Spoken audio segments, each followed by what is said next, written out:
So this is the top shell. As you can see, I'm using kind of a waffle weave. It's a lighter weight, so I do have the shell rim already sewn in.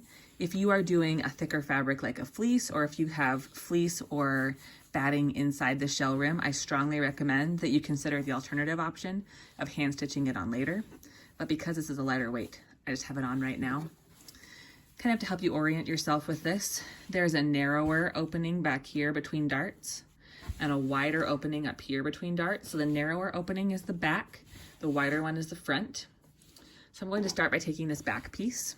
It has the tail and the two legs already stuffed and basted on with about 1/8 of an inch seam.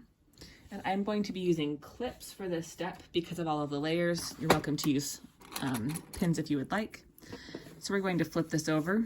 So the right sides are up, and again, this is the narrower opening. And we have our first center marking right here, and that lines up with the tail. Center the tail right on there, and right sides together. If you already have the rim attached, it'll be in the center. If you don't, it'll be directly against the right side of the shell. So next we have a marking right here. It's also the inside edge of the leg, and that lines up with this seam. So we will move the pin over here, clip that there, and there's one more marking right here that lines up with the edge of this piece. So we'll clip that in place, and then the other side, same thing. This marking lines up with this seam. Seam right there. And then this outer edge matches up with this marking.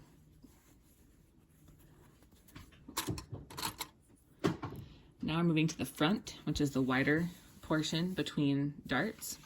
And again, you're going to have right sides to right sides. So here is my unstuffed head and front legs. This is the top. So you actually want this top part, right sides together, against the inside of this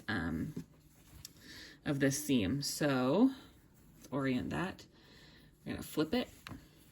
So again, this is the forehead piece, and the legs are right here. Sorry, you can't see that. The legs are right here. And you want that part against this top seam. Here's the center marking, and here's the center marking on the forehead.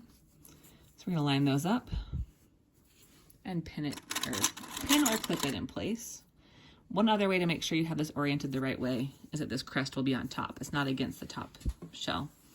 Here is the first hash mark that lines up with this seam. And then the same, moving this direction, this mark lines up with this seam between the head and neck. And then going all the way to this outside edge, you have a mark here. Looks like this is going to overshoot it a little bit, but it's not a big deal because we have a little bit of flexibility with the bottom shell. And then on this side, same thing, there's the mark. You line it up and clip it in place.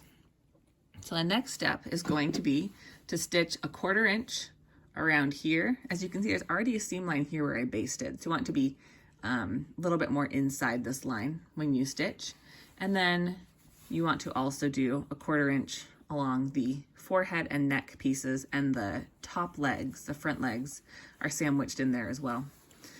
And then once that's all stitched, the last step is to take your shell bottom and to match it up again. So you will have 3 hash marks on the part that faces the front.